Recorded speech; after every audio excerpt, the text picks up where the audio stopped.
Welcome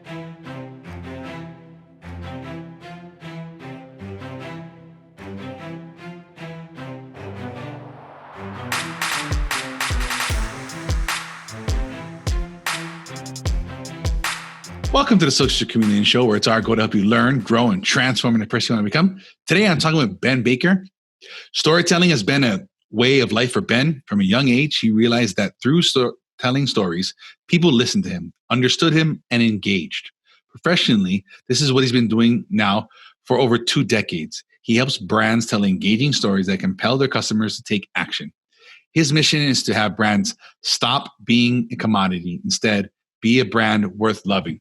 We talk a lot about storytelling and the things that kind of encompass it from a branding perspective, from a marketing perspective, from a personal perspective, from a leadership, management type, from all kinds of different angles. We talk a lot about this kind of concept or whatever in a way.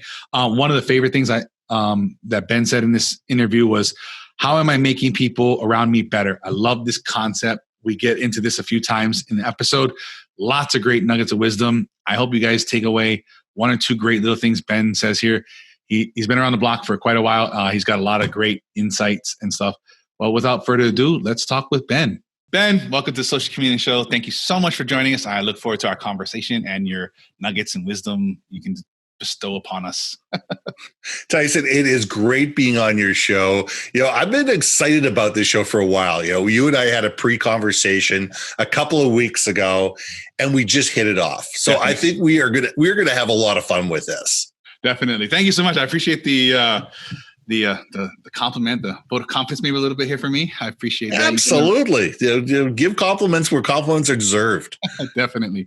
So when looking into you and all your stuff, one thing that really stood out to me was this, I guess, this power of storytelling you discovered. Yeah. Can you take us back to that moment, if you can remember, or some type of thing when you were telling a story, you heard a story, whatever it was, and you're like, whoa, there's something there. Like, can you take us back to that? What that was like? What'd you learn?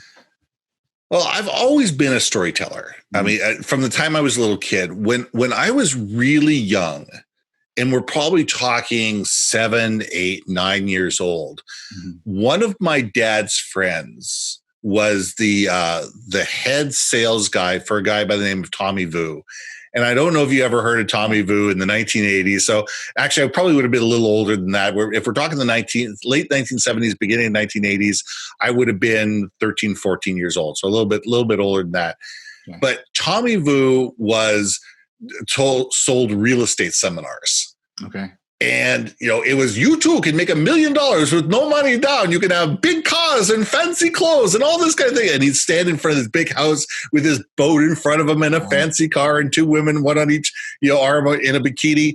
And what he did is he sold these real estate seminars. But what he did was he had a team of people that went across North America that did the half-day pitch, free thing with 500 to 1,000 people in the room that got you to take the seminar. And it was, buying the tapes and all that. And these were $10,000, $20,000, $30,000. I mean, we're talking big money for these things. Well, one of my dad's best friends, Sam Allman, was the number 1 pitch man for Tommy Vu.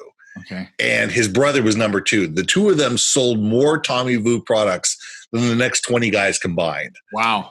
And I learned from Sam at a young age, the power of the story, because when he was on stage, and I walked, through the stage with him many, many times, mm-hmm. it was all about the stories.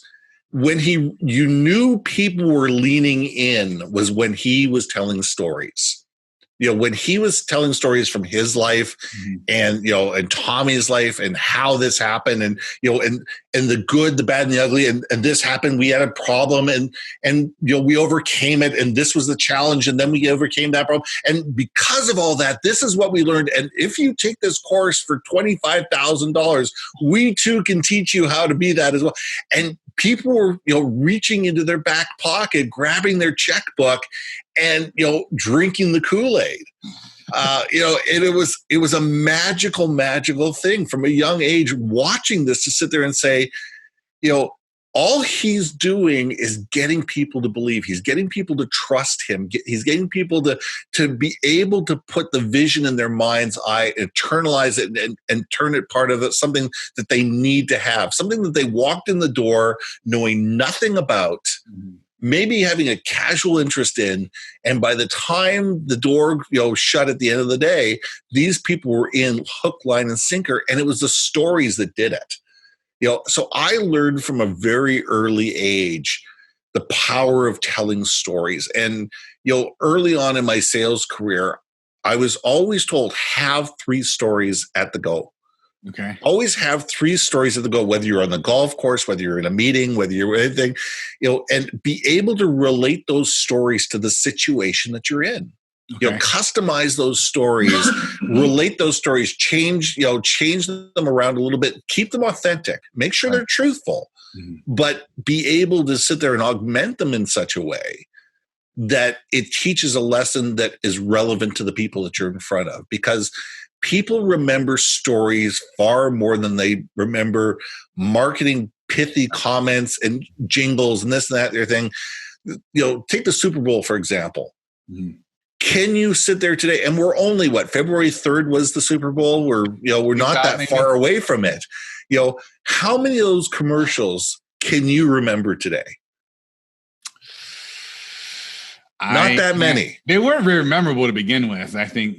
But that's the truth of the matter is that they're designed for the hype of the moment.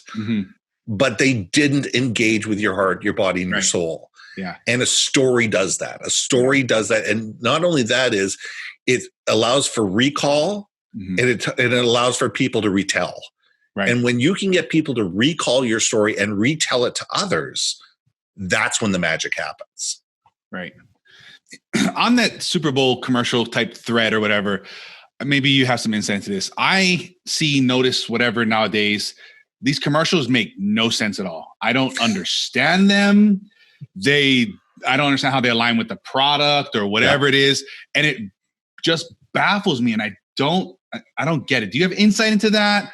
Or whatever it is, it seems like they're just trying to make some viral thing happen no matter what the product or whatever it is. I don't know. Do you have insight into that? I think the word that you're trying to say is viral. Is absolutely. It's sitting there going, it's the shock and awe. If you have something that's shock and awe or cute, why do bunny rabbit and cat videos go through the internet like wildfire? I don't understand. I don't understand it either, but they do, because it's that, it's that cute and cuddly, that, that funny thing, that stupid thing that somebody does, and that people want to see it over and over and over again. And these guys who spend $3 million a minute or $3 million for 30 seconds, on the Super Bowl commercial realize they're never going to get the ROI on that 30 seconds. There's never, they've got $1.5 million or, invested in developing this commercial. They got $3 million every 30 seconds. Hopefully they have enough cash to show it 3 or 4 times during the Super Bowl. But where they are going to make their money is those viral Facebook, Twitter, Instagram, YouTube, over and over and over and over again, because people are now going to see it 7, 10, 20, 50, 100, 200 times. And once you've seen this commercial 200 times, you may still not remember the commercial, but you'll be thinking about what you're doing is you're thinking about the product and you're thinking about the brand. So it's trying to ingrain that thought process of the brand into your psyche by having you see it over and over and over again, by having you watch something that may seem silly and benign and nothing to do with the brand, but it's getting that brand in front of you. It's getting that logo in front of you, time and time again. And then when you're in the grocery store or wherever you are, you're going to reach for that Coca-Cola instead of that Pepsi. You're going to reach for that Budweiser instead of Coors or whatever, because that logo is, psychologically implanted into your brain. That's playing the big boy game. That's playing the big boy game. That's omni-channel in its best sense. It truly is. But the problem with that is that's for the big boys, and if you're taking a look at the majority of people out there, the majority of brands out there do not have the capitalization to play that game. And, Gary Vaynerchuk just did something on his birthday, what was it, a couple of months ago, where it was a 264 slide deck on how to take one piece of content and cut it up 100 different ways. And you should be putting out 100 pieces of content a day. Well, if you're a $400 million corporation with a $30 million budget to support the brand that is Gary Vaynerchuk, you can do that because you've got 25 people whose job it is to cut, splice, and send out. But if you're like you and me, that's a 1, 2, 5, 10, 20 person company, you got to rely on something better. You got to rely on, let's put out really good content that is sniper focused at your audience. Yeah. The people that truly, care about you, need your product, and have the capitalization to pay for whatever your services are. Because if they don't have all three of those things, they're not a customer. Right. And, it's playing the game at different levels depending on what are your objectives. And truly, who are you as a brand? Do you get people coming to you with that? How do I be Gary Vaynerchuk? How do I have this thing? I get customers like that. Clients come through and they're like, "How do I be like this?" And it's like, listen, you can't play that game. You know what? I mean, here's the thing. Everybody started somewhere. Gary Vaynerchuk started off in his parents' basement doing the wine TV or whatever. I forget what the name of the like wine channel TV. Yeah. Wine library. There it is.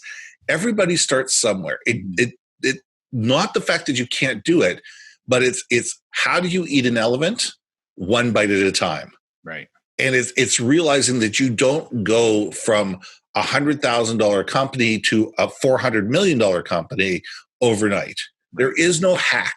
There is no simple fix. There is no shortcut for doing it. Gary Vaynerchuk was nobody for 10 years before all of a sudden he became Gary Vaynerchuk. And people all of a sudden paid him $50,000, $100,000 or whatever they pay him for a keynote address. That, the fact that he is everywhere. He says that he spoke to 20 people on a late night radio show, 1,000 times before he got, in front of an audience that was a significant thing, So you got to be able to put in the time. You got to be able to put in the effort. It doesn't mean you can't be the next Gary Vaynerchuk or Richard Branson or whatever, but the people who think that, Richard Branson or Gary Vaynerchuk or Bill Gates and all those guys got there easy, none of them got there easy. No. None of them got there without failure. None of them got there without banging their heads against the wall and looking at their, at their bank account at the end of the month going, am I going to make payroll? Yeah. I will guarantee you every single one of these guys at some point in their life, looked at their bank balance and said, am I going to make payroll this month? Yeah, right. Yeah. And I wish we heard more of those stories. Like, I think one of those type of examples, like Steve Jobs, I really hate when people, it's like, do you even understand how broke and bankrupt that company was? He was on the verge of bankruptcy so many times. And he got fired from Apple. He was, right. Yeah. And they only brought him back because the company was ready to shut the doors any day. Oh, yeah. And then like, well, let's give this guy another shot. Like you did good with Pixar. Maybe we can turn this around.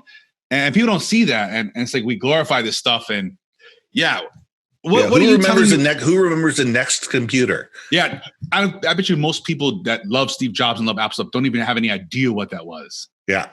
And I owned one. I barely know it. I wasn't old enough to own one, but I know enough about that story. I like the failure part of the story. I like he went and he said, screw you, Apple. I'm going to show you how I can make this PC I want to make. And he went and he made the next stuff, and it was a huge flop.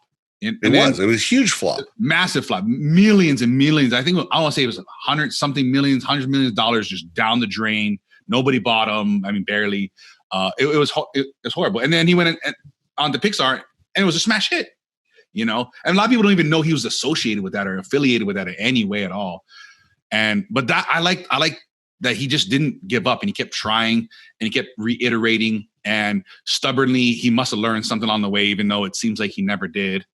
And then he went to Apple, and then, you know, it went back to Apple, and it's like, let's try and make colorful PCs, and that just took off, and that really was what saved their business. But it was also the fact that he sat there and said, we have to get back to basics. Yes.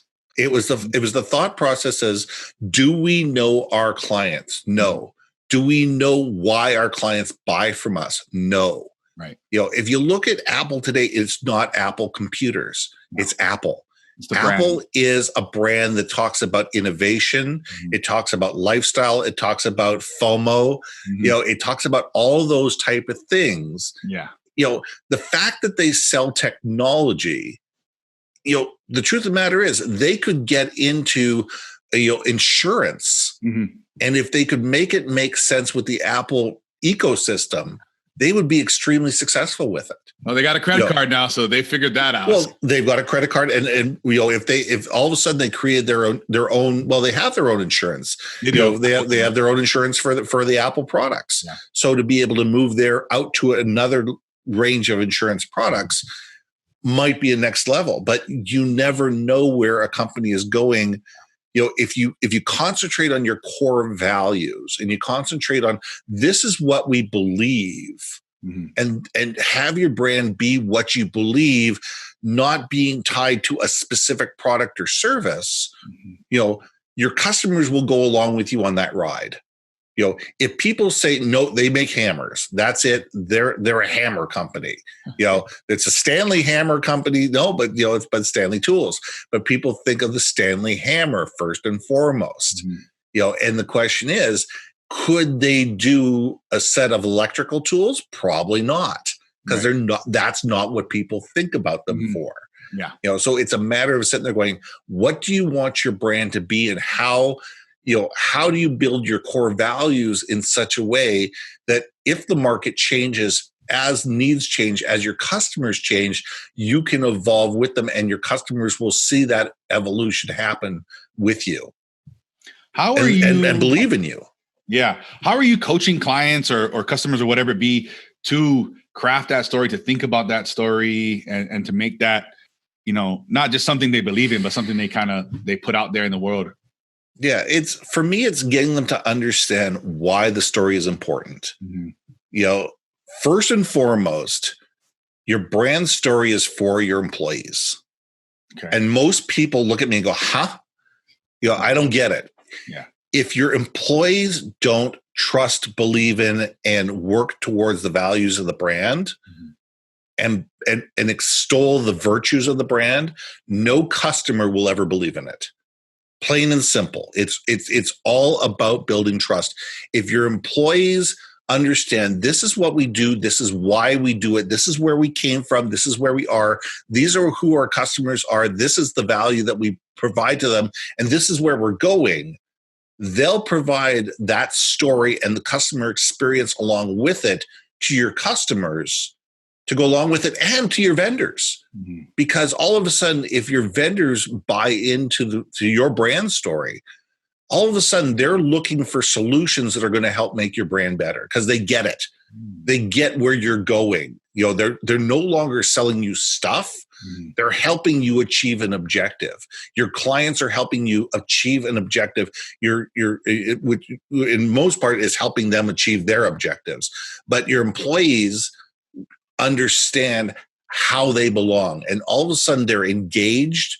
You know, you retain them as employees and they grow with you, instead of having this horrific, horrible circular door of having to hire people over and over for the same position because employees don't feel listened to, understood, or valued. How are you building this trust? What is, I mean, in the most authentic way, I can see people trying to build trust in a salesy kind of scammy kind of way, like, well, we got to build trust, let's just put out a manual and whatever, versus something I would think needs to be more authentic. How are you doing that? It's got to be authentic. I mean, trust. I was just on a thread this morning with some people, and the question is, do you give trust right away to employees, or do they have to earn trust? And overwhelming is that if you hire somebody, you need to trust them. Right. Why are you hiring them if you don't trust them?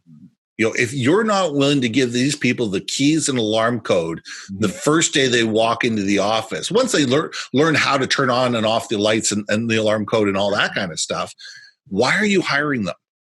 You may not give them access to the bank account right away, but you're trusting them with your clients. You're trusting them with your R&D, with your IP, with 100 different things.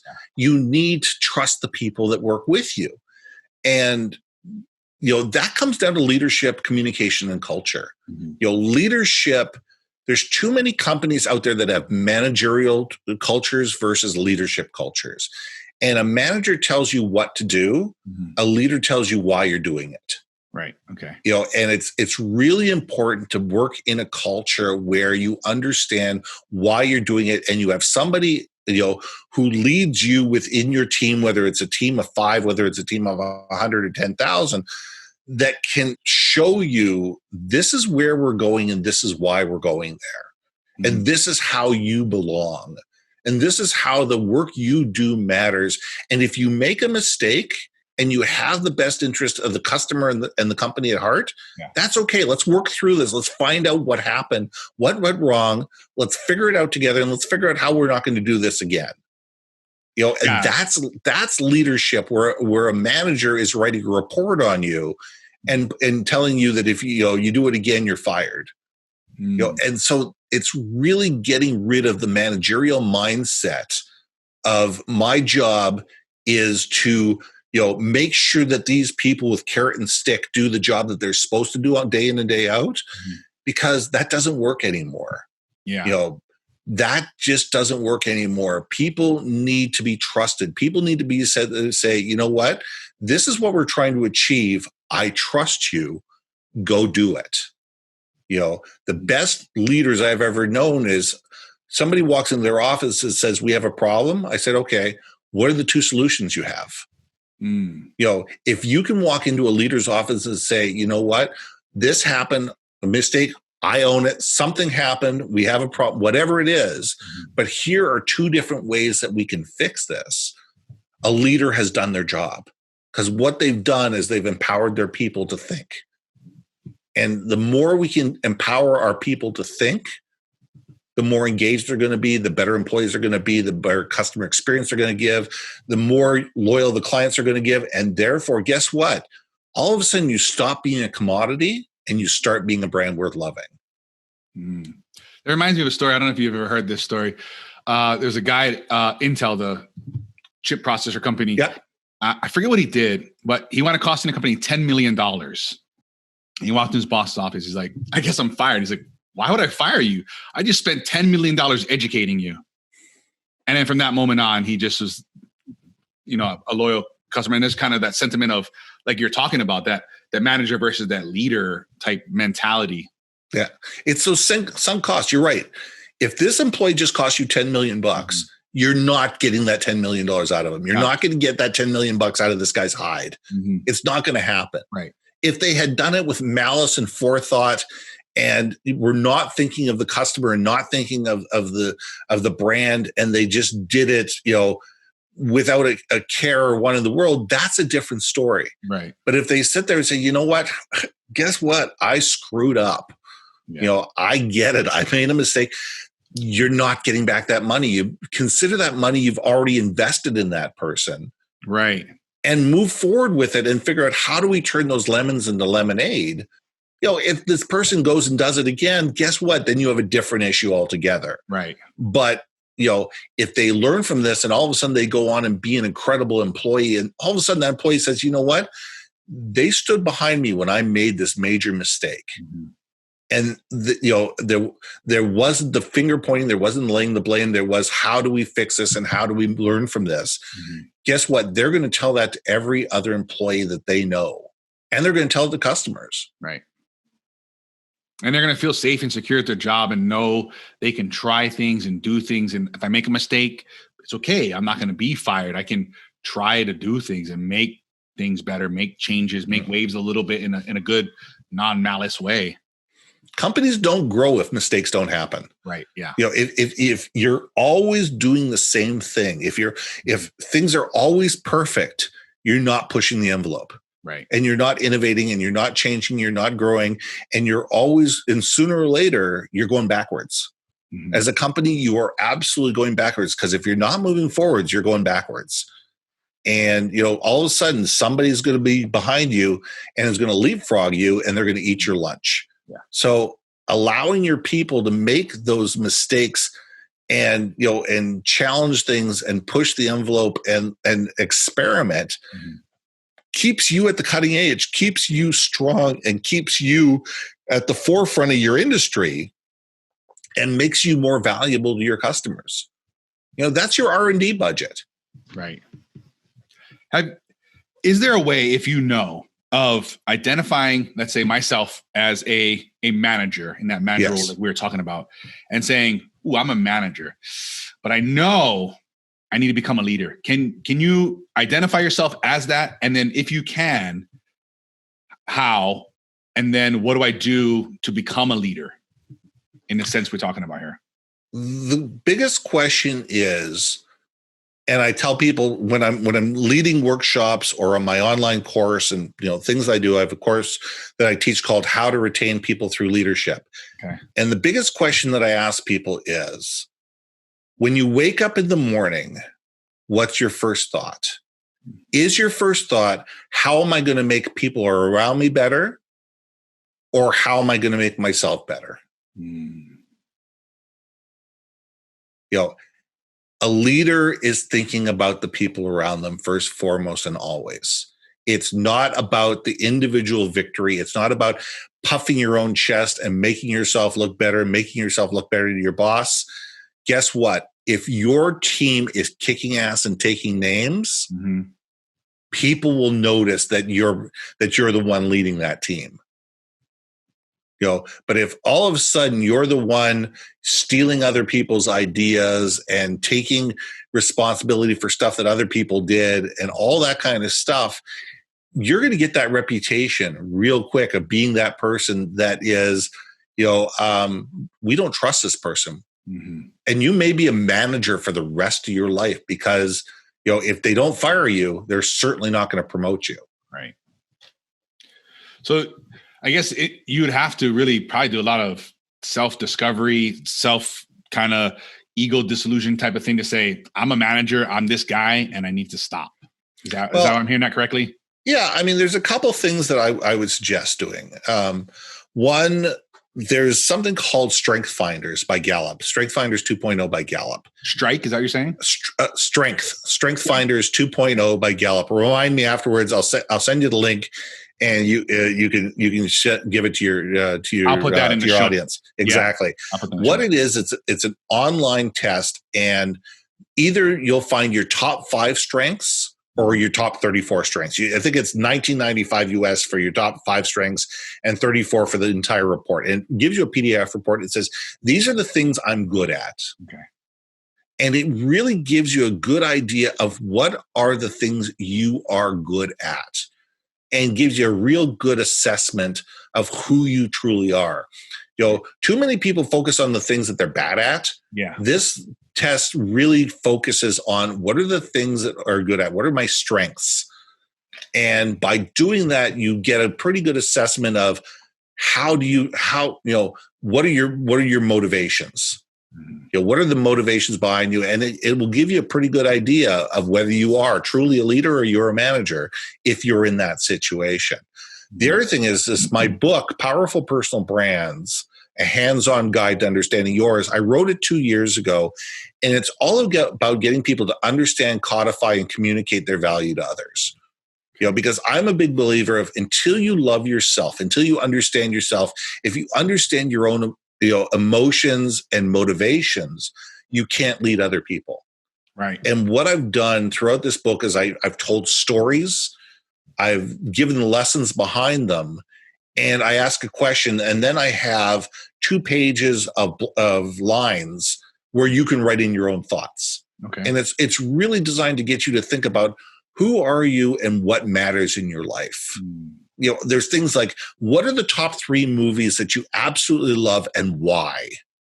Why do you love these movies? Who are the people that were influential for you, growing up, and why? What did you learn from these people? What are you passionate about, and why are you passionate about it? And when you can really dive into these things, like if you were going to create your own manifesto, what would that manifesto look be? By the way, here's mine. And I put my manifesto right up there. Yeah. And I said, here's my manifesto. Here's the things that I believe in. What are the things that you truly believe in? And the more you can understand that, the more you have an understanding of who you are as a human being. And until you're comfortable with yourself, until you believe in yourself, and until you understand the good, the bad, and the ugly about yourself and embrace it all, you're never going to be a great leader.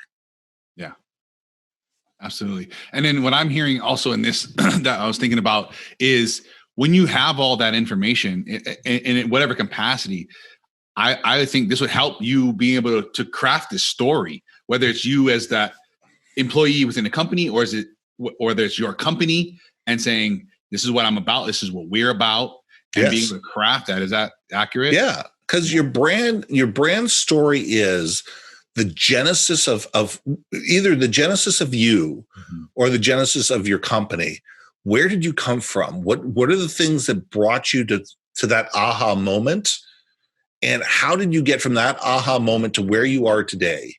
What are the challenges? What are the things that went well? What are the things that didn't go well? What have you learned around the way to where you are today?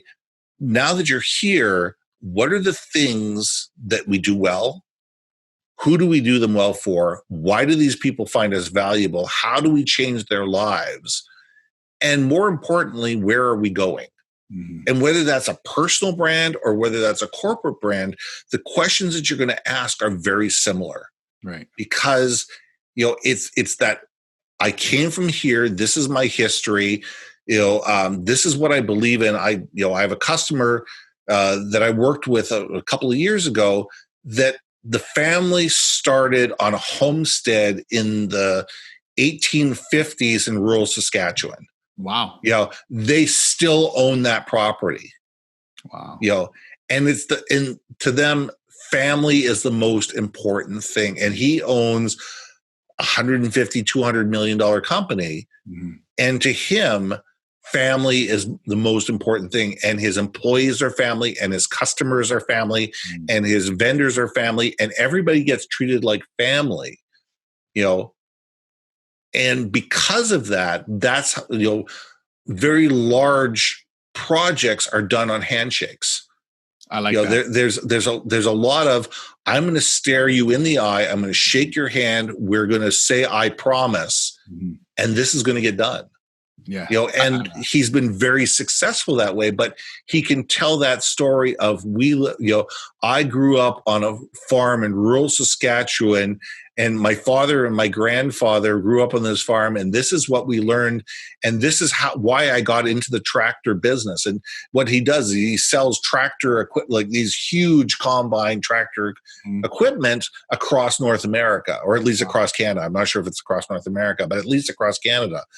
And, when you're selling $500,000, million, $2 million pieces of equipment, people sit there and go, well, if you're $50,000 cheaper, maybe I'll change brands. People don't change brands because they deal with, it's a family mentality, and that he knows that the family will take care of you. Right. And that's the story they tell as a brand. I like that. I love those handshake deals. It reminds me of Marcus Lemonis. I'm not sure if you're familiar with him. He does all his deals on handshake deals. And I like that we got away from that trust and the trust in other people some many years ago. I'm not sure how it is in Canada, but that's how it feels like here in America. I can't remember last time I signed a contract with a customer or client or whatever. You don't want to pay, or you don't want to, whatever. That's on you. That's on your conscience. That's on you. I'm going to fulfill my end. I don't need a contract we agreed on something. I think we should all follow through. That's why I like to do business as well. Yeah. And following up on that, I mean, I would say that social media has a lot to do with why we don't trust anybody. because there's too many people that are one way on social media and another way in person. And if that's the case, what do you believe? If somebody shows up one way on social media, you go through their marketing, you go through all these things, you build up a like, trust with these people, and all of a sudden you meet their sales rep or you meet the owner, you go in and visit the company, or you go to buy, and you have this horrific in-person experience. It just blew everything out the door. That you just saw online, and you go, why would I ever trust you again? If this is your promise online, and this is how your people behave, why would I ever trust you again? And people have got to get back to the fact that, what, not everybody is your customer. Not everybody is going to like you. Not everybody is going to know, like, and trust you. And that's okay. There's 7.5 billion people in the world. 99.9% of those people will never know who Ben Baker is. Will never want to do business with me. Will never trust me. And, that's okay, because I couldn't handle their business even if it all walked in the door. So we all need to sit there and say, what does success look like to us? What is your personal definition of success? And be able to live your life and create your brand and create your company based on your values and your ideas of what success is. Your idea of success. I met a guy last night who makes almost $1 million a year online, doing online courses, and gives away about $900,000 of it a year to charity. Wow, that's amazing. Yeah. And that's for him. He's lived in India. He's lived in Bangladesh. He's watched people starve on $1 a day. And his attitude is, I don't need to have the big fancy car, the big fancy house, this, everything.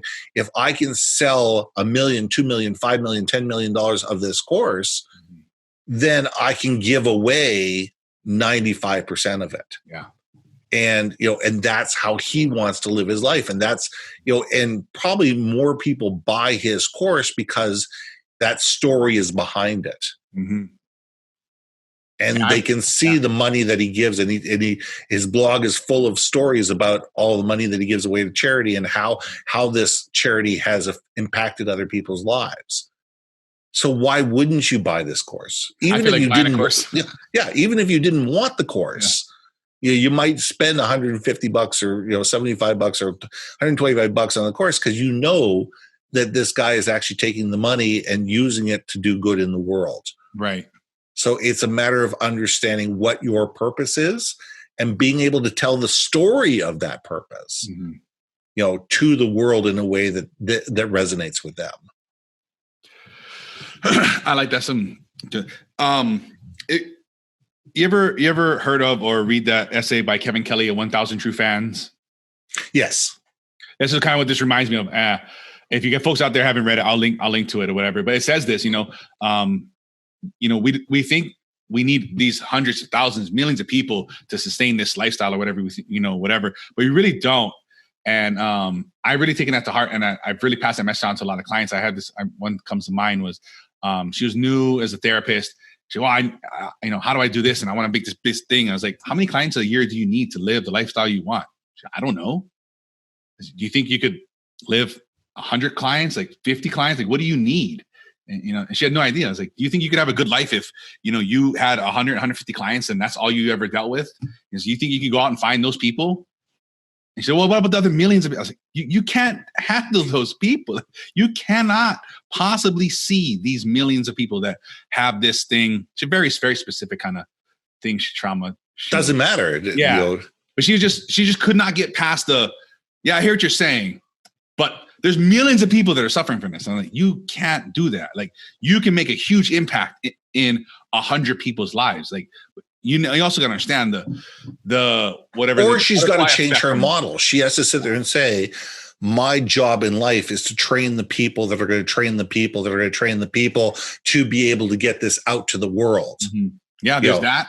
If you're going to just be a solo practitioner, you're right. You can influence 100, 150, 200 people, 500 people, maybe 1,000, maybe 1,000 people. in your But lifetime as a practitioner, maybe. Yeah, if you're a practitioner. But if you want to take your idea and have it as an idea worth spreading, take the TED model, Right. then your job is to influence others and let them influence others, and so on and so on and so on. I love what you're saying, because Seth Godin talks about a minimal viable audience. Right. Yeah. Right. How many people do you need to make this product work? Because if you can have, as you said, 1,000 true fans or 100 true fans or whatever it is, and all of a sudden they sit there and say, I love this. Yeah. It's not I like this. I love this. I can't live without this. This is amazing. I got to have this, and this is incredible. And I'm going to tell every single person that I know about this, and say those 1,000 people have 1,000 people, that they influence. All of a sudden you have 1 million people. Yeah. Yep. And all you did was influence 1,000 people. Yeah. If you influence 100 people and they influence 100 people, that's 10,000. You get those 10,000 to turn around and influence 100 people again, each 100 people again, and it grows accordingly.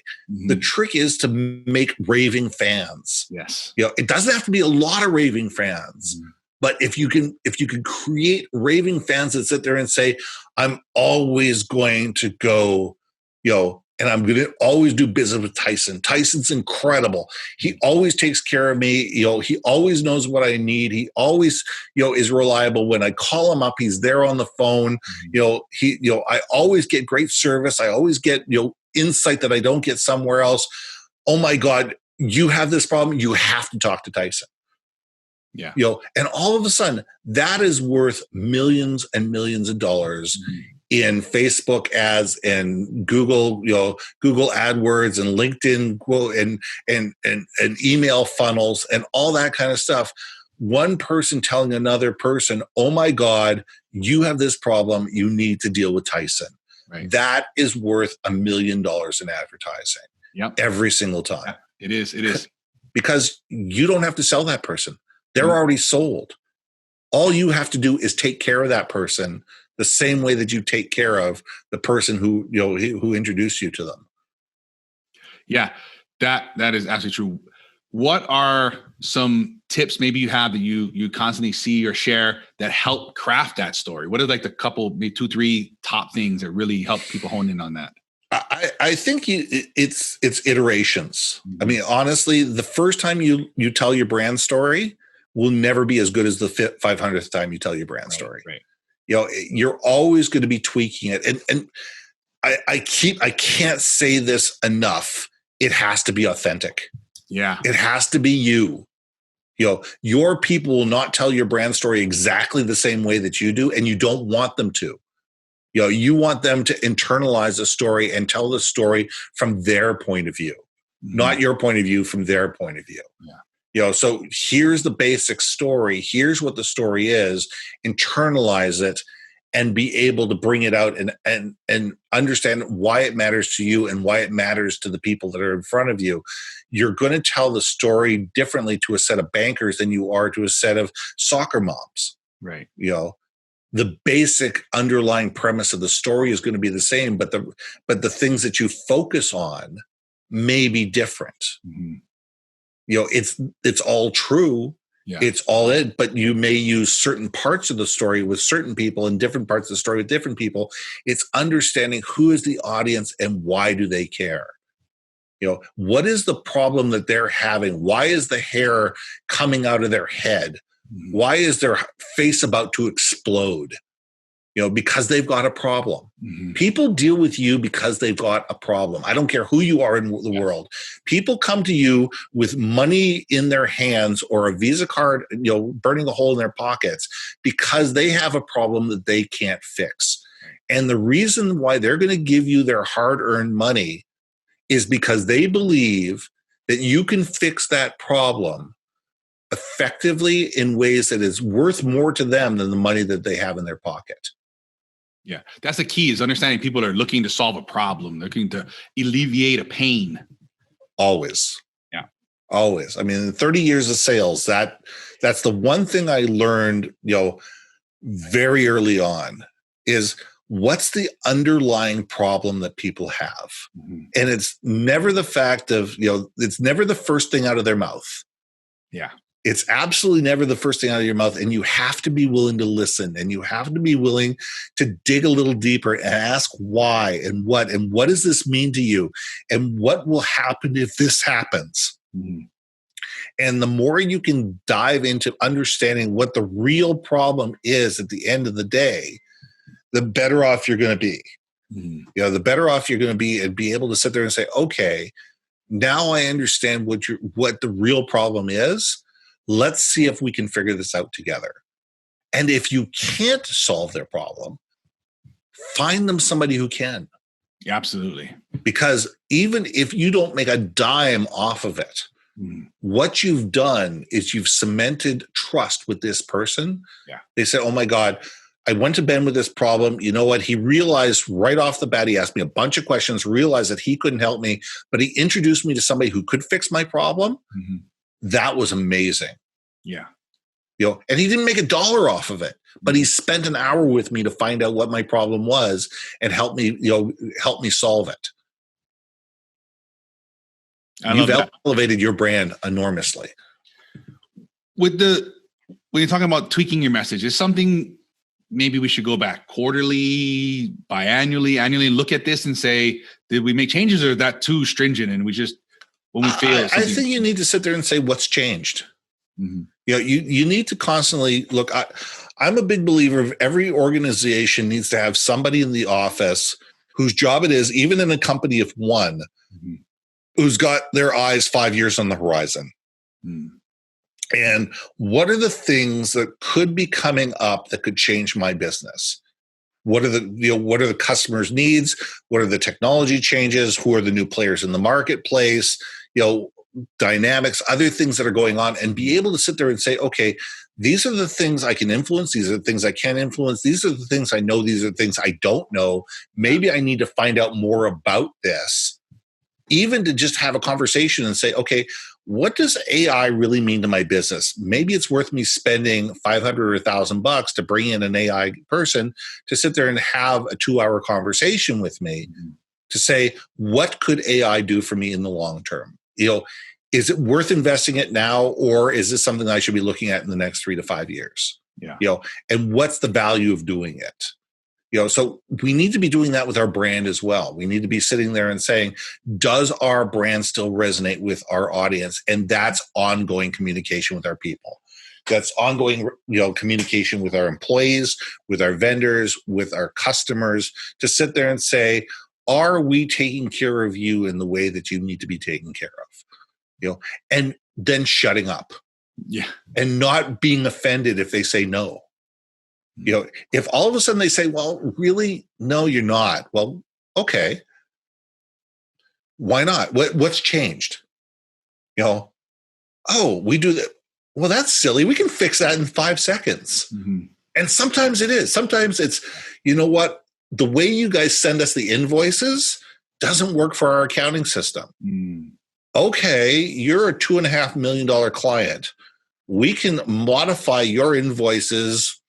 Okay, it's going to take us a little bit of time, a little bit of money, but for us to sit there and modify these invoices to make it easier for you to be able to read and bring into your system, yeah, okay, we'll do that.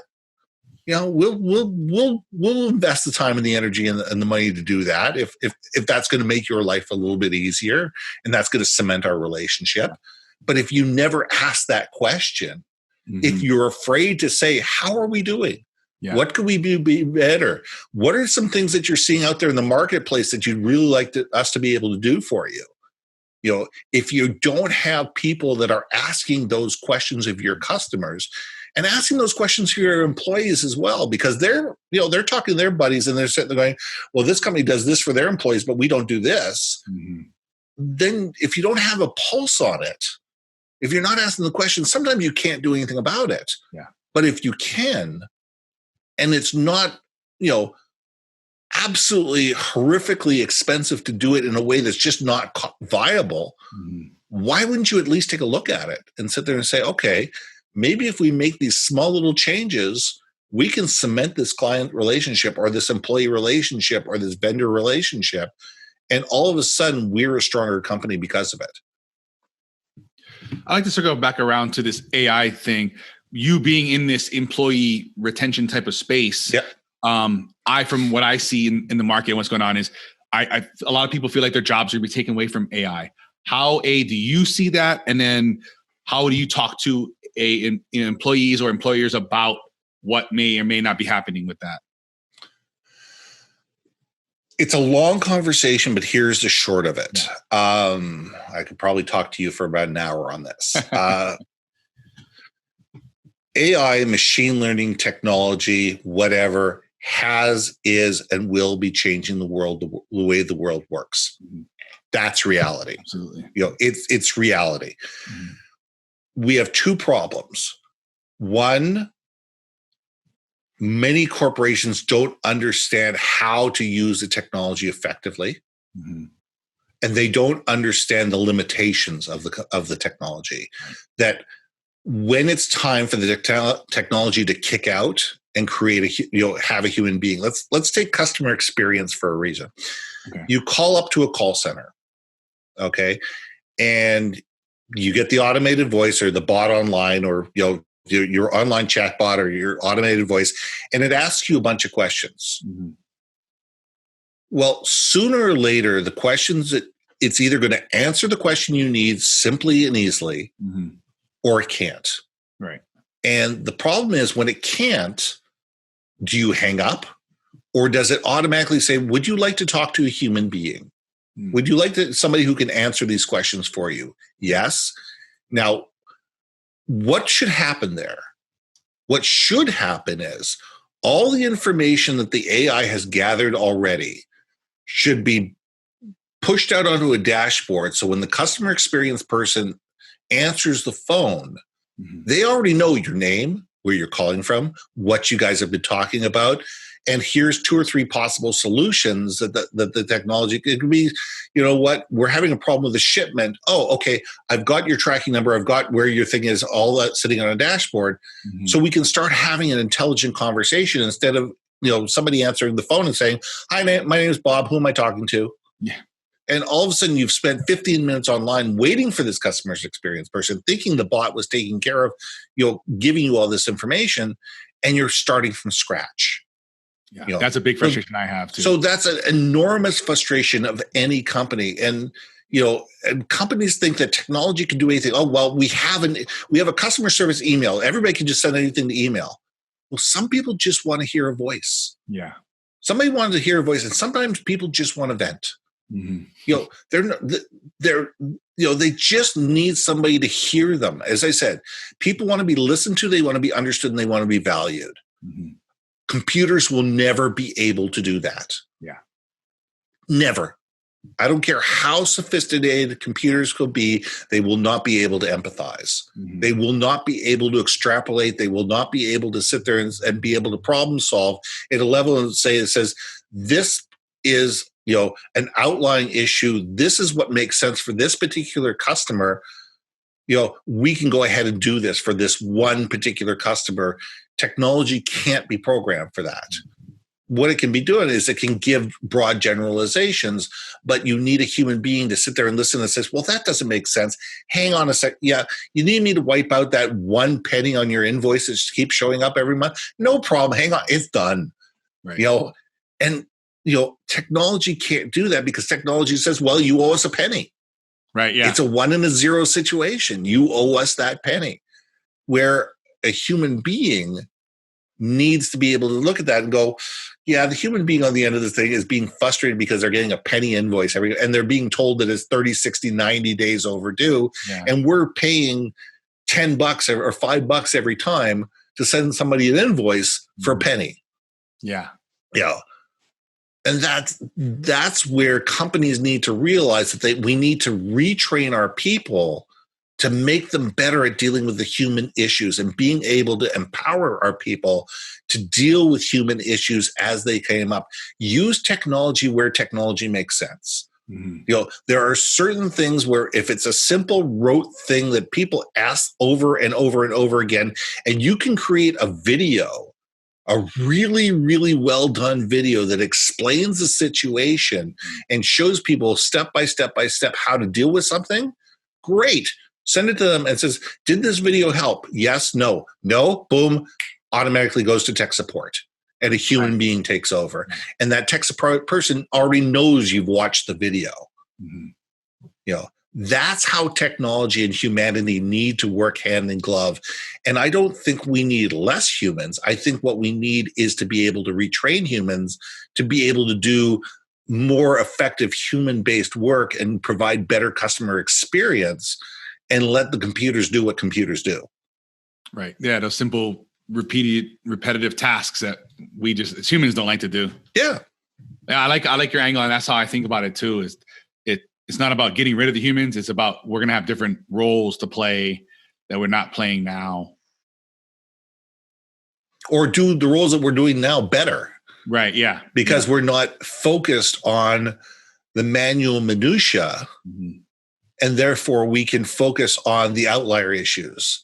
I mean, how good would it be in the insurance industry to have the technology fill out all the forms and all that kind of stuff, and then the humans just sit there and say, wait a second, this doesn't make sense, because the computer goes, hang on, this doesn't make sense, kicks it out to a human. The human calls up the person and says, you know what, this, and this doesn't make sense. Can we go through this and talk about it? Yeah. And work through it together and be able to solve a problem quicker, faster, more effectively, and in a more human nature than all of a sudden sit there going, does not compute. Yeah. Yeah, that's really the limitations about that kind of stuff. That I like how you're thinking about this, and I guess obviously passing this on to companies. That's why I think about this human touch, that human type empathy, sympathy, caring, understanding, those social cues. That will be more of what is required, I think, in the future as this AI stuff goes on. And being able to problem solve. Yeah. It's being and given the power to problem solve. You know, that's the big thing, is that if we give our employees the empowerment to make decisions and not have to say, hang on a second, I need to go talk to my manager, or I need to get back to you because I need to send this up to a committee, and a committee needs to make a decision. Yeah. You know, people need to be able to have the thing that the person that's on the other end of the phone needs to be able to fix things. It's like when you walk into a car dealership and the salesman says, well, you know, I don't know, I need to go talk to my sales manager. And I said, tell you what, I'm coming with you, and you can go back to your desk, because if you can't make this decision, I'd rather deal with them. And I've done that. I've kicked salespeople to the curb, and I've gone and talked, to the sales manager and negotiated the end of the deal with the sales manager. You know, I said, you can pay him a commission or not, but you know what? If he doesn't have the power to make the decision, what do I need him for? Yeah, I sold cars. I hated that game. It's like so silly. You know he can make the decision. Yeah. You know they just put their feet up on the desk, and are trying to make you squirm for a couple minutes. Yeah, that's exactly what I'm having flashbacks to the sales manager sitting up there with his feet literally on a desk saying, so what do we get? How close are we? Like, how much more can we squeeze? Yeah. Yeah. And can we get the freight and PDI out of these guys after we close the deal? Yeah, yeah. Oh, I forgot. There's another $1,500 in freight and PDI. I'm sorry. I wish I could split it with you, but it's a cost. We can't eat that. Yeah, yeah, wait till you go into finance and there's more stuff they're going to try and say. Yeah, I know. When I bought my last car, my wife always talks about this. The guy, he had a picture of what we think is his family, him, his wife, and his 11 children. My wife thinks that's a ploy for sympathy. It's like, look at me and my 11 children. Please buy lots of products. And I need to eat. Yes, my children need to eat. We need to eat. And that's the thing. I like I said, I worked in car sales, so I went in the room and was like, listen, bud, I know this is where you make your money, but I don't need any of your shit in here. Like, I don't care about your picture of your family. He's just like, well, this isn't going to go well. This is not going to go well. I got somebody who's been in the industry and knows how the game is played. Yeah. Because, and that's the problem, is when we play games with our customers, they know it. Customers walk into most situations and a lot of situations knowing more about your product than you do. Yeah, we're way more educated now as consumers. And because of that, why would you even try to lie to them? Why would you even try to bamboozle them? Your job is to facilitate the sale and to make things easier and build trust and relationships. Right. Features and benefits and all that kind of stuff, they can find on the internet. Right. They already know them because that's why they're here at your product. We already know. They've already made that decision. Now they just wanted to find out are they buying it from you or are they buying it from somebody else? Yeah. Am I getting here on Amazon? Which one am I doing? Right. Yeah. It reminds me, I got a pair of Beats headphones as a gift a few years back. And I just wore them on my computer. And I don't even think it was a year. Those things were just destroyed. And I was so frustrated. I emailed them and I tweeted them and stuff. Nothing. They didn't even give a crap. And I was like, these are touted as these premium quality things. And all I did was wear them at my computer and I put them down and I take very great care of my stuff, especially those headphones were, I think, $300, whatever. Yeah, they're not cheap. It was a gift to me, so even more, I would never buy such a ridiculously priced thing. I don't see the value in something like that. But anyway, and I was so disheartened. I would never buy anything from that company ever because the quality of the product was so crappy. And then I said, hey, these are a year old. I don't wear these at the gym. I'm not an athlete like you advertise these to be and all these different stuff. They couldn't even last a year in my home.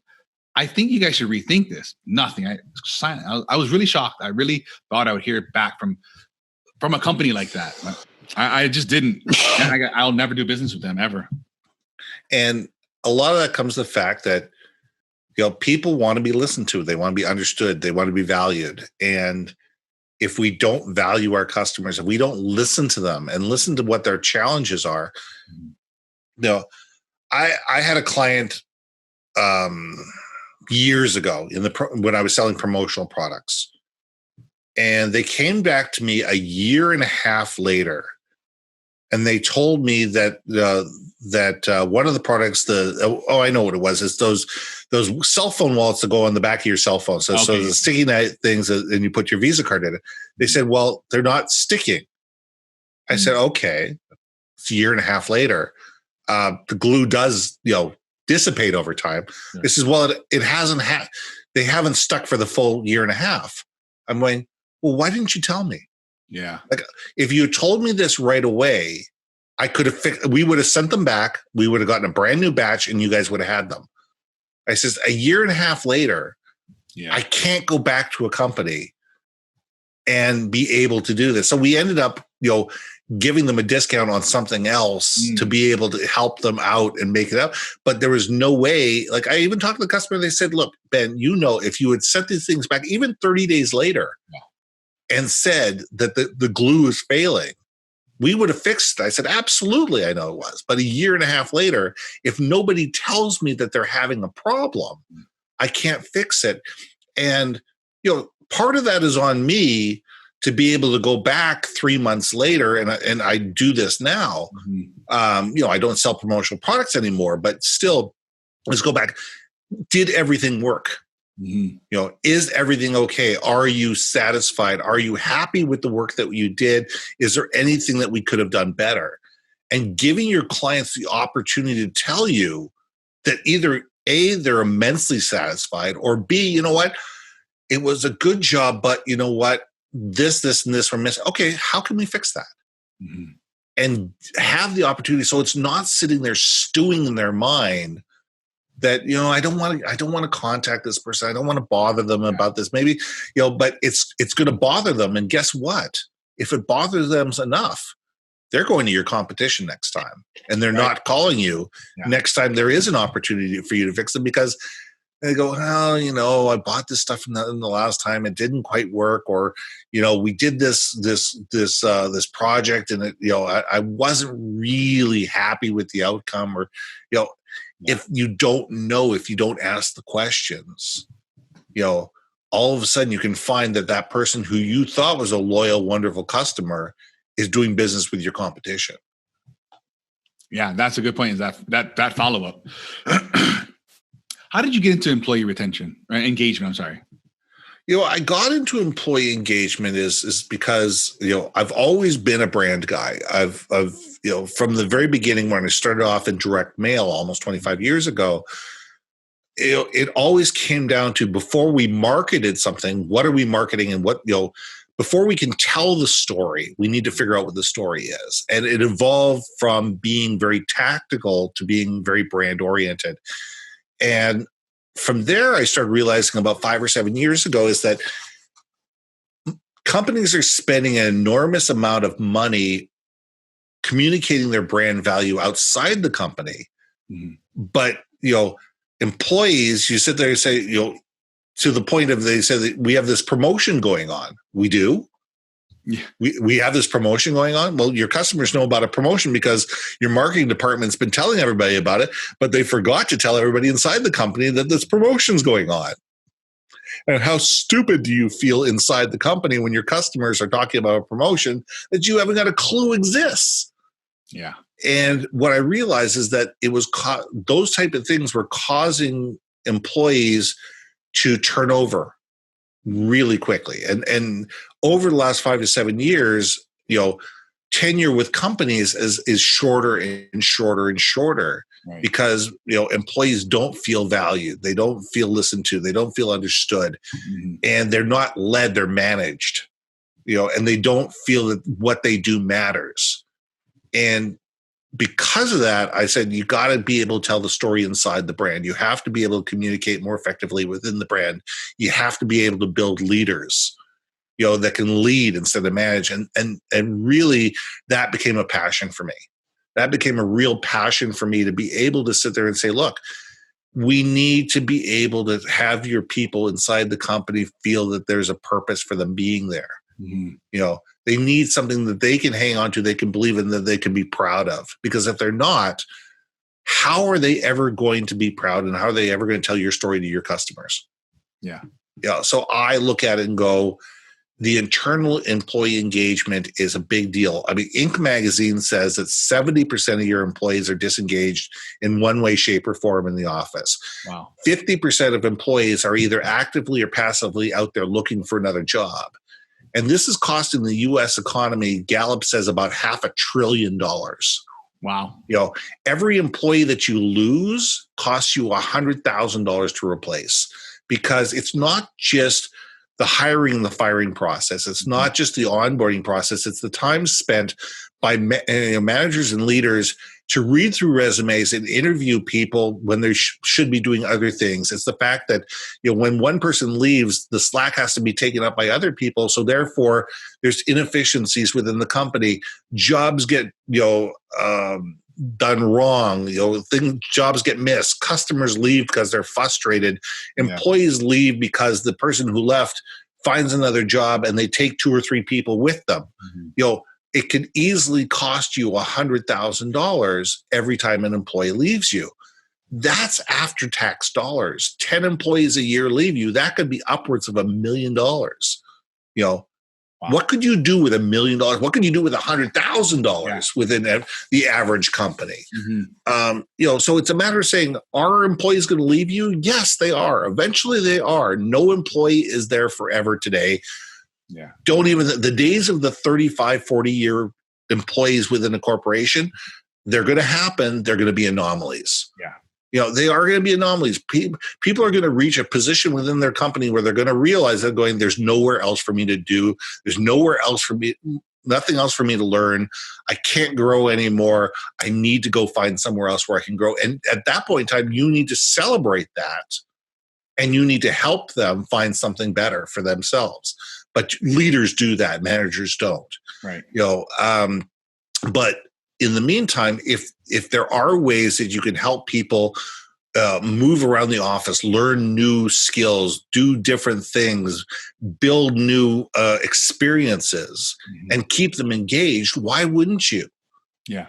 Is that the main way to keep employees engaged is new experiences? Yeah. I mean, Here's the thing. Your brand is only as valuable as your unhappiest employee on their worst day. Oh, I like that. I think that that's probably the best way of putting it. That an employee is your brand is only as valuable as your unhappiest employee on their worst day. So if you've got a bunch of unhappy employees running around the office, what is that doing to morale? What is that doing to culture? What is that doing to customer service, customer experience, customer engagement? If all of a sudden you have this surly person that's answering the phone and dealing with customers all day long, what is that doing to people sitting there going, oh, or, even the pizza delivery guy. If you got a pizza delivery guy and they're throwing pizzas at people and they're always late and the pizzas are cold and the boxes are bent, and they're waiting at the door for the tip and will not leave until, you tip them. Right. What does that say about your brand? Not even that. I would expand that to, now I get this pizza. Now I'm pissed off. And well, guess what? They're my children. I'm not, so I'm going to take it out on you. And now that just, if you snowballs, it just goes everywhere. And next thing you know, Sally's mad and then she's mad and she's talking to Bob. Now Bob's mad and all those people they're talking to and all those employees. And that's whatever, butterfly effect, whatever it's called. Yeah. That's stuff I don't think we capture. We really think about is that other things happen, now you're mad at your neighbor and then you're a shitty driver. And there's this cascade is just immense. Exactly. And, unfortunately, in a lot of corporations, there are that one or two people within the company that are just cancerous.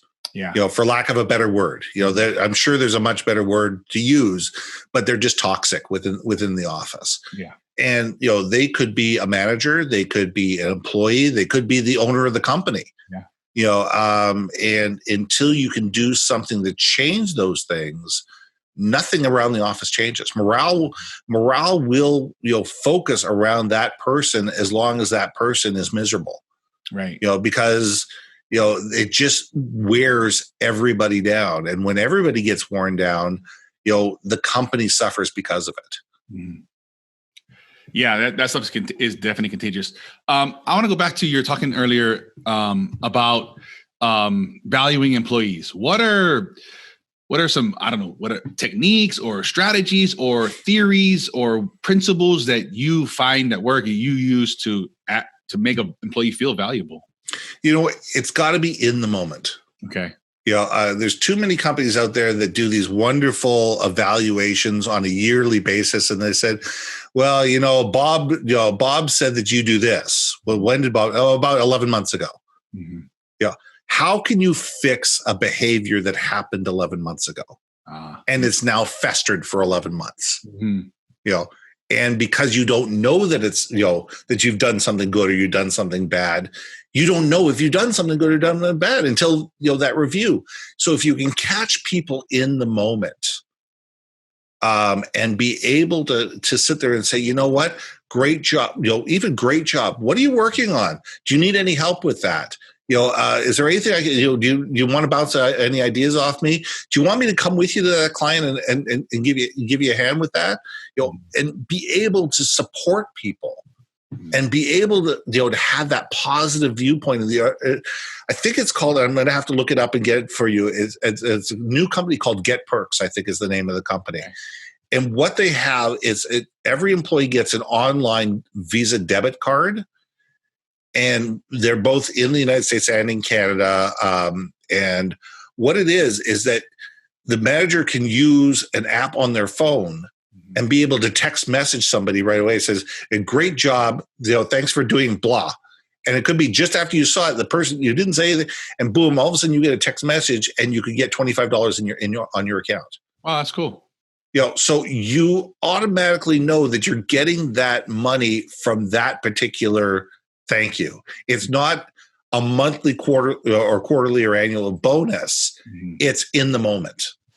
And people want to be recognized in some way, shape, or form in the moment. And it doesn't have to be monetary. Yeah. A lot of times it can be just great job, or I like the way you did that.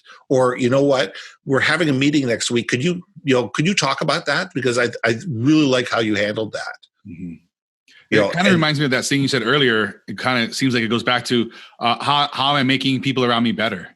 Yeah. It's all about how you're making people around you better. I mean, as I said, if that can be the way you can wake up every single morning Mhm. as a leader at any level in the company, how can I make, either as a person who works within the company or a leader in the company, how can I make the people around me better? Yeah. Because if we're all thinking about how can we make people around us better, first of all, you get a sense of satisfaction, for a job well done. Being able to help other people, achieve their goals. Mhm. Those people are living better lives, and it just elevates the water for everybody. And it doesn't have to be big and complicated, and it doesn't have to be, hey, everybody gather around. We're going to have a meeting, and it says, I really want to recognize Sally. Sally may not want everybody around her knowing that it happened. Mhm. If you have somebody that needs that external pat on the back by everybody, fine, then you do that. But for the majority of people, you need to know, how do they want to be celebrated, and That's a key there. celebrate them in that way. Yeah, knowing each employee and spending that time as the leader to know each one of your employees, how they respond to things. I like that insight. It's a lot of coffee. It's a lot of, Right. a lot of 5-minute meetings, or 10-minute meetings, or half-hour meetings, Right. Because that's what your job really should be. Yeah. It's helping your team do what they need to do. Mhm. That's what your job is. Your job is to help them achieve their goals and help them do what they need to do. As a leader, that's your job. It's not to micromanage. Mhm. It's not to write reports.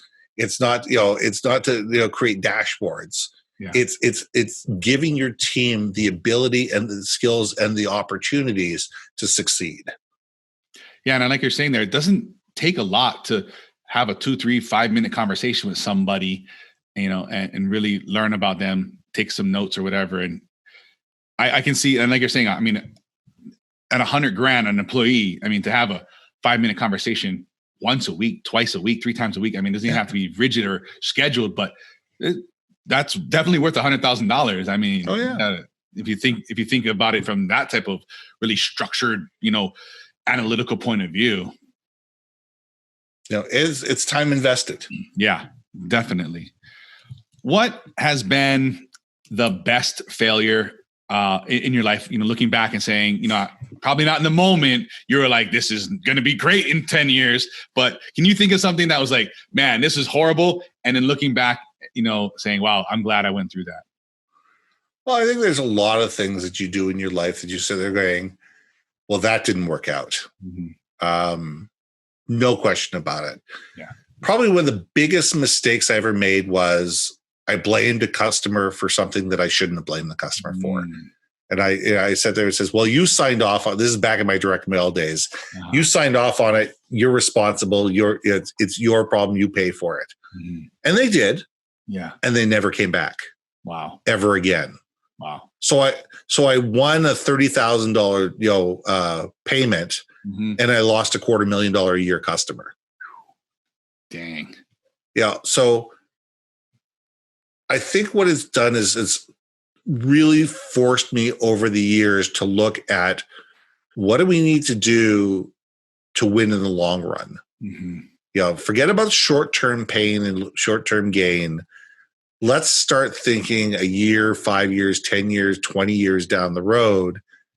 And what can you do to do that? I mean, I used to have a customer back when I was in the printing industry that demanded that I print the business cards for the CEO and his wife for free. And they had these fancy linen paper, foil stamped. I mean, they were about $500 a piece for these business cards. First of all, what I did is I printed 2,000 or 3,000 of these things instead of 500 of them, and I put them up on a shelf somewhere. So you had the economies of scale. Right. Second of all, I started building them into jobs. Absolutely. No problem. Happy to do it. No argument whatsoever. Absolutely. There you are. You need more cards. Tell you what, I'm going to need about 10 days to get these cards made up. Let me get the card. There's no changes. No problem. Because there never was. Right. Yeah, there never was. These people were, retired, and these were the cards that they used when they were on a cruise somewhere around the world to give to people. Yeah. I probably printed way more cards than I needed when I printed 3,000 of them. Mm-hmm. But, what it came down to is, how do you give the customer the illusion that they won without without giving up your soul to do it? Mm. There's more than one way to skin a cat. There's more than one way, and you look at a customer and you sit there and say, this customer is giving me $150,000 or $200,000 a year. Yeah. For me to spend $1,000, mm-hmm. To get these business cards made up, I probably won another $200,000 worth of business. Yeah. By spending $1,000. Okay. Yeah. Does it make sense to spend does it make them feel that they won? Yeah. Right. Okay. That's fine. No problem. But it's a matter of looking at it going, okay, what's the long-term objective? Yeah. And the long-term objective is, I want to keep getting invoices from and purchase orders from these customers year after year after year after year after year. And I did, because you built up a level of trust in a relationship. And I did their business cards for free. That's good. That's that long game. That's hard for people. It's really, really hard. But yeah, when you can break it down like you're talking about and saying, what is this relationship going to be? How can I make this a 10, 15, whatever, 5-year relationship? How much more, value can I provide? How much more, is this going to, provide for your company, for your whatever? Yeah, I like that. Yeah, it's you got to think long term. I think that there's, as the expression goes, North American companies think, the end of the month or the end of the quarter. Yeah, quarterly. Asian companies think of the decade or the quarter century. Mm-hmm. Yeah. And I think that's where your real benefit is. When you're thinking 10, 25 years out, the investments that you're going to make and the R&D that you're going to do and the developments that you're going to do based on, I'm going to win over the next 25, 30, 50 years, make it's a mind shift switch. It really is. It's a mindset shift. Yeah. You're playing on, and I think that we all need to start thinking more that way, instead of worrying about, what did we do this quarter, or what did we do at the end of this week? What was our sales this week, and why didn't you sell more this week? Mm-hmm. Yeah, I like that. Yeah, that's you're playing on. If you're thinking like that, you're acting like that. You're on a different level. You totally are. Excuse me. Is there something you wish you always could have learned? You know what? Truthfully, I wish I was better at social media. Yeah. In terms of the funnels and the psychology behind social media. It's just, for me, it's this black hole in the bottom of my mind. I'm great at the one-on-one engagement. Uh-huh. Getting people, having one-on-one conversations with people on social media, perfect. Engaging one or two people in a quiet conversation in a corner, great. But that one-to-many type of environment, where people sit there and say, okay, well, we're going to get them on this, get them into the funnel, and then we're going to get them on the splash page and into the funnel and build them through this system. Mm-hmm. Psychologically, I know how to do it. Mm-hmm. But the question is, I have this thing where I sit there and say, okay, where's the build? Are we truly building trust? Are we truly building the customers that we want, or are we building a transactional relationship? Mm-hmm. And I have this mental block about that transactional relationship of getting somebody into the system once, selling them one thing, mm-hmm. and then maybe you'll see them again, right? But maybe you never will. And you have no relationship with the customer. And I guess those are the type of things that I in some respects, I do better, because it would sell my online course so much faster. Yeah. But my attitude is, you know what? I want the people who take my course to really, really do it, because it's going to make their lives better. Yeah, I hear you on that. Social media, I don't get it. So I get a winner and then I get a dud, and I don't understand it, and I don't want to play in that arena. I don't know. I don't like it. What are the book or books that have helped you most on your journey? Do you have anything that comes to mind? I mean, there are books that are older that really helped me out as I got, Getting to Yes and Getting Past No by Uri. Mm-hmm. There is The 1 Minute Salesperson, the Seven Habits, How to Win People, Win Friends and Influence People. A lot of the classics, a lot of the stuff that's been around for years and decades. And have really seen that. I mean, I'm just rereading The Go-Getter by Bob Berg. Yeah, he's going to be on my podcast in the next little while. Cool. There's a new book out by Cody Bateman, who owns Send Out Cards. Mm-hmm. It's all about relationship management. It's on my desk. I haven't read it yet, but I know, by knowing Cody and knowing, the premise of the book, it's going to be a great book. Okay. I've always loved Seth Godin. Yeah, Purple Cow, all of, I mean, he's got 17 number one bestsellers. Yeah. Pick one, pick three. You won't go wrong. Yeah. I like, there's a Simon Sinek, Start With Why. Right. There's a lot of good books out there. But for me, it's reading a diversity. To me, it's getting a diversity of thoughts and sitting there saying, okay, what are the one or two things I can pick out from each particular one? I don't subscribe to any one channel. I'm not a Seth Godin maniac. I'm not a Gary Vaynerchuk maniac. I'm not a Simon Sinek maniac. I'm not even, a Malcolm Gladwell maniac. I enjoy them all, but I don't think that any of these people own the rights to my soul. Every single one of them have ideas that I can incorporate into me and I can make me better, but it has to resonate with who I am and what I do. Yeah. And then take those things, modify them so they truly, resonate with my soul and how I do business and move forward. So for me, it's taking a variety of different thoughts and from different ideas and different channels, and then just sitting there saying, okay, how does that resonate with what you believe and what you're all about? I like that. I think it was Tim Ferriss or somebody was talking to somebody else, but something along the lines of the good shit sticks. And I kind of like that philosophy. I just look for the good stuff. That sounds like Tim Ferriss. Yeah. It was somebody else that had told him, I forget who it was, gosh, but it was something along the lines of, how do you remember stuff from books or whatever it was? And the guy was like, the good shit sticks. Like, you don't have to, I might have been Malcolm Gladwell that said that. I don't remember anyway, but I like that. It's a great line. It doesn't really matter who said it. I mean, it matters to them, I guess, but to me, the thought behind it is what's beautiful. Yeah.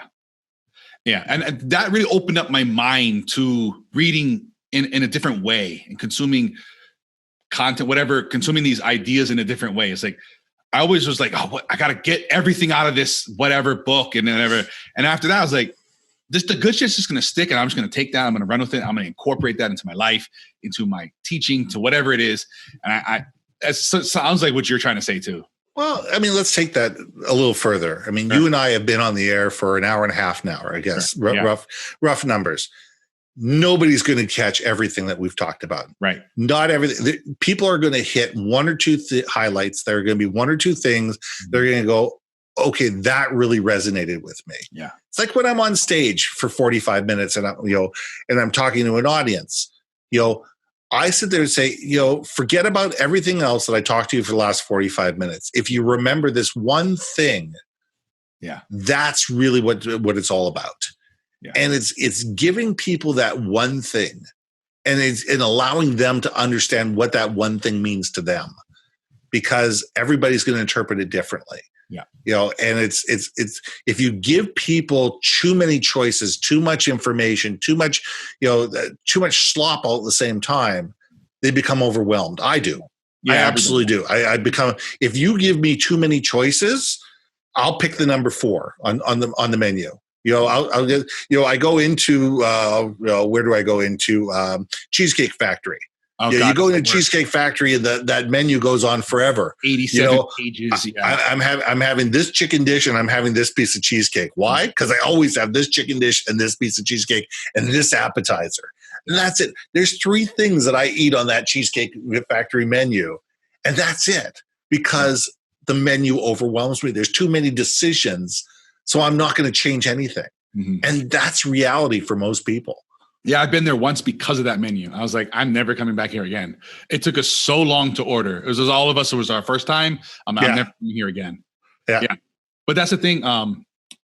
There's a good book, The Paradox of Choice, to talk about that. And also Daniel Kahneman in his book, Thinking Fast and Slow, they do get into that. But we can only, once you get over about 2 or 3 choices, you just make no choice at all. Yeah. I don't know if they're doing it in Canada, but here in America, a lot of these companies, these big companies, Walmart, Targets and stuff like that, Safeways and different things, they found out that having 77,000 choices of tomato sauce is not doing them any good.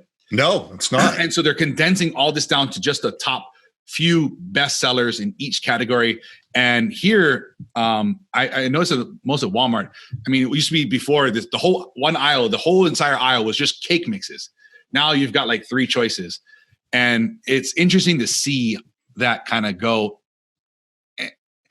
And it's nice in a way, you're not overwhelmed with that choice and stuff. And, I like to, pass it on to like other things. If your website has 70,000 choices and 45 different payment options and 17 different plans, and then your email has 14 different things you want people to do, take that into consideration. You're going to do nothing. We're not going to do anything at all. So eliminating those things to 1, 2, anything over 3 choices, we're just not, as humans, just not going to make a choice.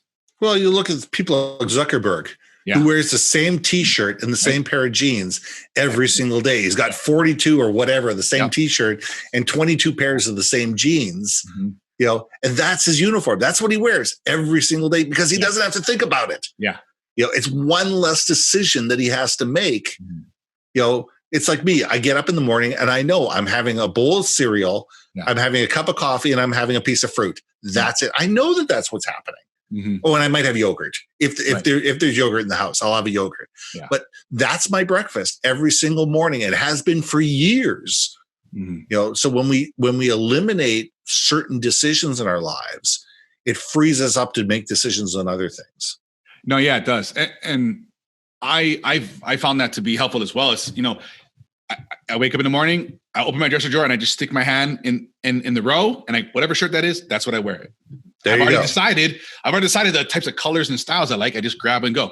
Every day for lunch, I have the same exact thing. I make the same exact salad every day. And then just these, and we're so built on all these, everything we do is habits. So it's something like 46 or 43% of the things we do every day are just habits. So a lot of those things, if you can just ingrain those into your life, it really makes things go, and other things you can free up that mental bandwidth or whatever you want to call it for the bigger decisions or the contemplating of things. Very true. Very true. Where can people find out more about you, your storytelling, your different things you got going on? Well, I tried to put everything in one repository. There is the yourbrandmarketing.com website.